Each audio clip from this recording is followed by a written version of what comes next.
NPP. Congrats Sangma.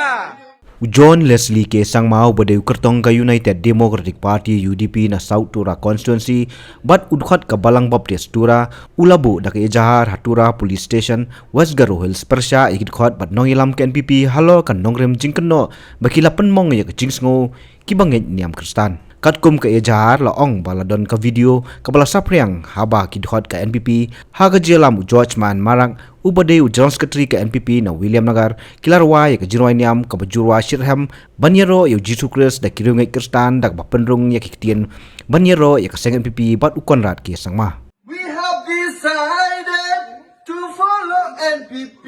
NPP. No turning back. No turning Congrats Sangma. No turning back. No turning back. Thank you. The mismanagement of sports facilities in Meghalaya is costing the future of our youth dearly. They are lagging behind due to lack of proper training facilities. Is this the Meghalaya we want for our youth? It's time to speak up about the issues that are hampering Meghalaya's development.